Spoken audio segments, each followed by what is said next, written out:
We're up in the mountains of eastern France, just near the Vosges. Summer's gone and a chilly autumn has started to set in, making these trails a little bit tougher than usual.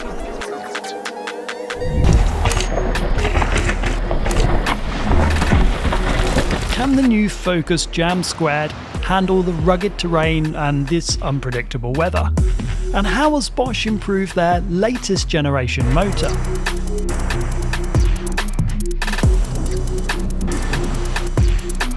The Jam² offers 150mm of rear-wheel travel, 160 up front, and 85 Nm of torque from Bosch's latest Gen 5 motor. It's got a 600 Wh battery that can also be upgraded to an 800 Wh. So this is the 5th generation of Bosch's e-bike motor system. On the outside it doesn't look massively different, but there are some significant changes. In fact, the majority of the motor hardware is brand new. The motor casing has 2 through axles in it, and that allows engineers to make different suspension design. There's not as much constraints because of bolts. The previous gen had 6 bolts in it, so we've gone down from 6 bolts to 2 through axles. On the inside there's been some significant changes. The biggest is the noise, or the noise reduction that they've achieved. This motor has 0 backlash, 0 noise. You know, the previous gen had lots of clatter and rattle over constant terrain, like rocks like this or roots. There is no rattle noise at all. They've completely decoupled the crank spindles when your pedals are level from their internal motor. So what I mean by no backlash and decoupled is, if I do this movement with the chainring, there is no audible motor noise. No rattle whatsoever. And if you do that on the previous gen, you can hear lots of clatter.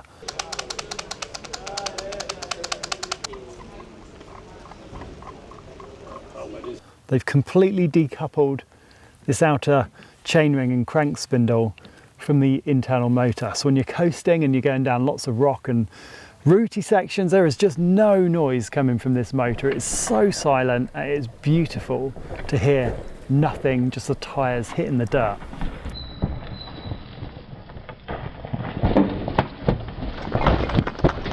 Under drive, it is very, very refined. They've changed the algorithm and the way that the cranks connect to the motor. It is so smooth. The pedals kind of stick to your feet almost when you're climbing and you're doing this kind of technical ratchet move on the pedals. They've basically refined the entire system. So the headline stats of torque of 85 Nm and power, 600 watts, remain the same. In my opinion, they've advanced quite a lot because the motor sound is now a non-issue. This is a silent bike.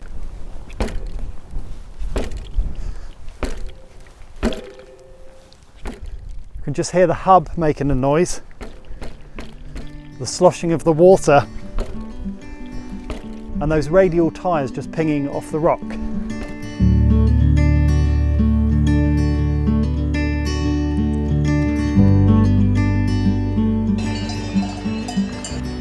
Komplett Aluminium. Ja. Yeah. Da 650. Yes. 650. You can get 800 as well, and you can change the battery easily.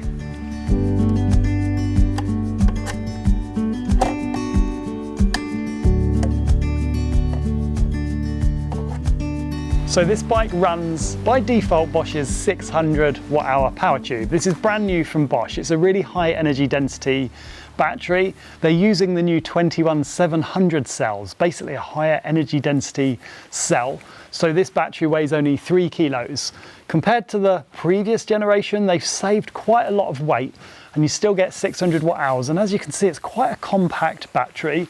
That slots into the down tube. Now it does use the key. I'm not the biggest fan of keys, but they're using keys to secure the battery and lock it in place. There's actually a space under the battery cover to stash an AirTag. An Apple AirTag can be positioned under there And because it's got a key, it's a little bit more secure. That's what Focus say. Now, what is really cool is, as well as the 600 power tube, this can actually run without any adapters the 800 watt-hour battery as well, because they're the same length. The 600 and the 800 is exactly the same length. The 800 is just a little bit of a fatter, chunkier battery. And in order to run the 800, you just pop it in, and they do a slightly different battery plate, down tube cover plate. And that allows you to run it with the bigger capacity battery, just with this extended plate here, the down tube cover. So you can see it's a little bit thicker on the side because the battery is fatter. So you can run 600 with a slimline kind of look to the side, 800 with the thicker cover that Focus bikes sell. And you can also run it with a range extender, which is an additional 250 watt hours. So we've got a large amount of options when it comes to battery capacity, starting with 600 or 600 plus a range extender, which is 850, the 800 or the 800 plus a range extender that is 1050 watt hours. So tons of options when it comes to battery. But the bike comes default with the 600, which is kind of like the lightest option.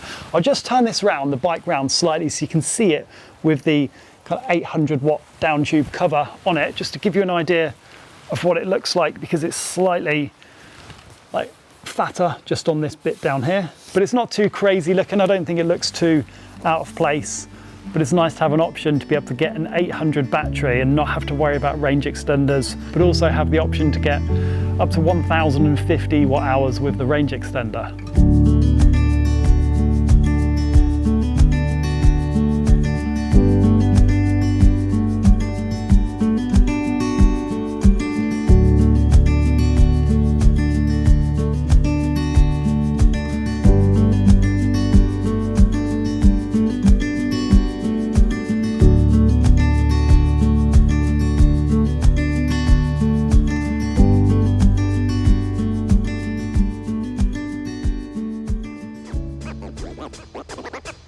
So the Jam² has 150 millimeters of rear wheel travel and 160 out the front. Focus say they've completely reworked the suspension kinematics over the prior version. They said the prior version felt a little bit like a kind of bit of a heavier e-bike, and it was not as active and as agile as perhaps they wanted. So they changed the suspension tune. They worked with RockShox to build a specific shock tune for this. And they've used a different type of shock. It's got a slightly different air can on it as well, which is really cool. So Focus say the goal was to keep it really playful and poppy and agile, like the 2 generations old Jam was. And I remember testing that one, and it felt like a real perfect kind of trail ripper. And I think the last generation became a bit heavy and not as fun, I guess. Focus say the goal with this was to create a more fun and agile and playful e-bike. So 150 and 160, interestingly, they're not using like a fat stanchion 38 or a Zeb. They've gone down to a Lyric out the front, and it's running 29 at the front and the rear. So really interested to try this out. I've got a few days to spend in this beautiful region. We're at 1,300 meters here. We've got tons of rocky type trails, forest type trails.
So the way the bike handles is quite different to the previous generation. That was a heavier and more of like a sled, kind of plow through everything. This is way more poppy and agile, is lighter. This is 24.5 kilos, so it saves around about 1 kilo and a bit over the prior gen. The 600 watt hour battery in here weighs 3 kilos. If you were to put a 800 watt hour battery in, it's 3.9. So it's like 900 grams heavier if you run the bigger battery. But I was really surprised with the performance of the Lyric. This is a 160 Lyric. When I first saw it, I thought it might be a little bit outgunned on some of the rockier and chunkier stuff, but I was pleasantly surprised with this fork and how it performs. Maybe on some of the steepest enduro stuff, it might get a little bit out of its comfort zone, but certainly on these trails around here, it felt more than adequate actually. That really surprised me. And the rear suspension tune is brilliant. It feels like bottomless. The suspension tune paired with this can on this shock makes the suspension feel really good, nice and supple. And I think one of the big contributors to how the bike handles and feels is actually these Schwalbe radial tires. It feels like they are adding like 10 mil more suspension, maybe at a push, but it feels like they conform to the terrain really well. You can hear them like hit the dirt and hit the terrain. They actually add quite a bit of difference to the ride experience. So as a package, the bike rides extremely well. I was surprised. I did think it would be outgunned. It's quite nimble, but it's still a 24.5 kilo bike. So it's no super lightweight bike. It's got enough to kind of pop, enough of a platform to push down into the compressions and pop the bike like out of the kind of compressions and get a bit of air on the bike as well. It's a 29/29, so they've not gone with a mullet on here. You can't do any kind of flip chips or conversions to a mullet. On the steepest climbs, the chainstay, I'd prefer to be a little bit longer on the XL bikes. It's not the shortest chainstay or the longest. I'd prefer to see a little bit longer to keep the balance between the front and the rear center a little bit more even.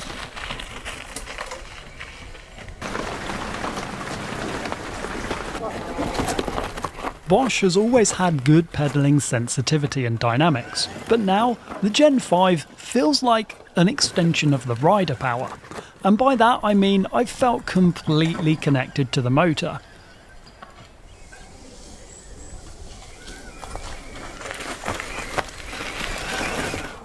The way it delivers the power is very refined. Climbs are totally controlled, even when it gets loose. There's no unpredictable surges of power. As soon as the rear breaks traction on climbs, it's quick and easy to bring back under control. The 85 Newton meters and 600 watts of power are unchanged over the previous gen, but everything feels more refined, all over the power range.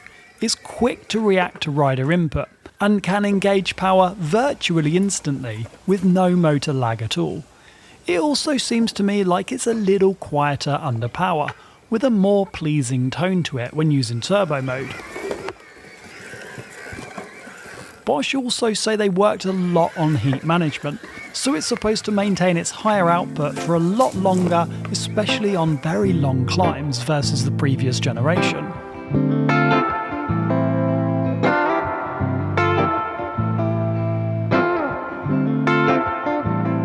So I want to talk about some aesthetics of the bike.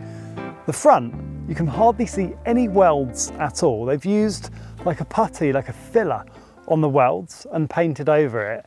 So it looks almost like carbon. You could be forgiven for thinking this is a carbon frame. It's just a kind of weld, fatter weld down at the bottom that give it away that it's an aluminium bike. So really seamless and really kind of nicely designed. This does come with a one-piece carbon bar, this model here, the 6.0. And I'm not the biggest fan of these because they are a one-piece integrated bar and stem.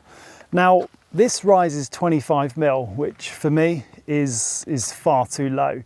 So I can't just buy a replacement bar and put it on there because it's completely integrated. I need to buy a bar and a stem, which is not a problem, but it's just something that I'd prefer to have had a one-piece 35 or 40 mil rise on an XL bike.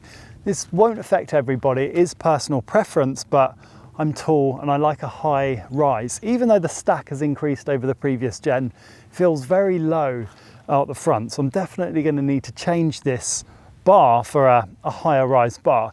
It also feels like there's not a lot of back sweep on it. Again, this is just personal preference. So that is something that I would change. Now there's a couple of more things that I think are worth pointing out. It uses the chunkier LED remote on the bars and it uses a screen.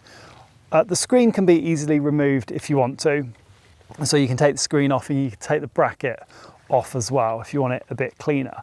But it is a shame that it uses this chunkier LED remote and not the mini controller with a system controller on the top, the kind of integrated into the top tube. And it feels like it's a little bit harder to press with gloves on. It doesn't feel quite as tactile. Focus say a lot of riders of this bike request maps and they like to have a screen and be able to see navigation on the bike. This does allow you to move left and right. There's more buttons on the LED remote, so it allows easier navigation and easier selecting things on the display. So perhaps that's why they've used that.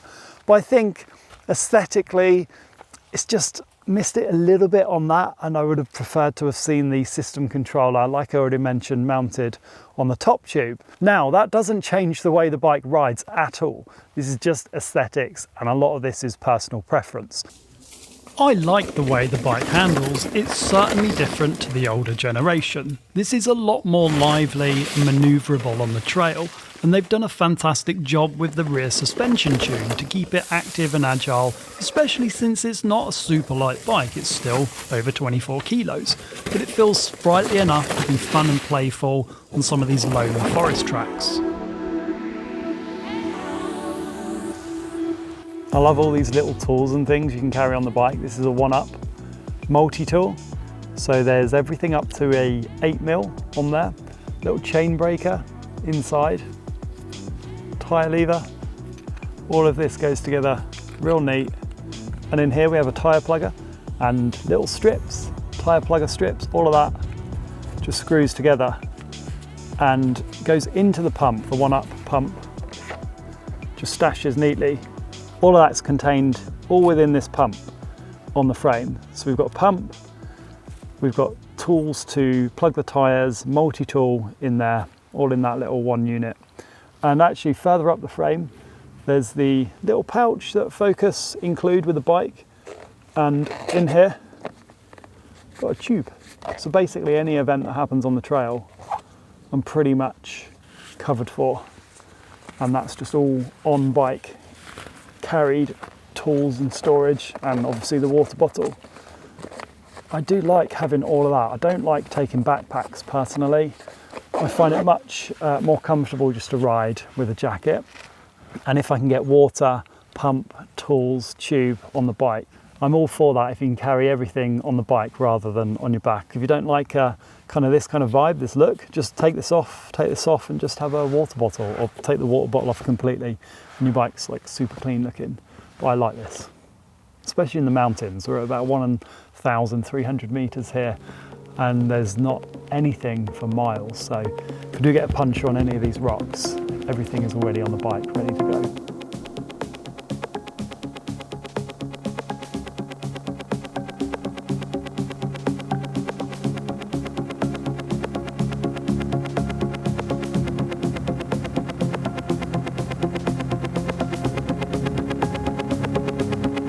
So overall, I think Focus have done a really good job in terms of the overall way that the bike rides. There's some things I think they could have done better with the display and some of the aesthetics, but that doesn't affect the way the bike rides, because this is a superb example of Bosch's Generation 5 motor system with new battery technology wrapped into a great all-round package, whether you're cruising on fire roads, forest trails, a little bit more enduro stuff, you want some navigation and a screen and an easy to change battery. Is very, very versatile. So a great all-rounder from Focus.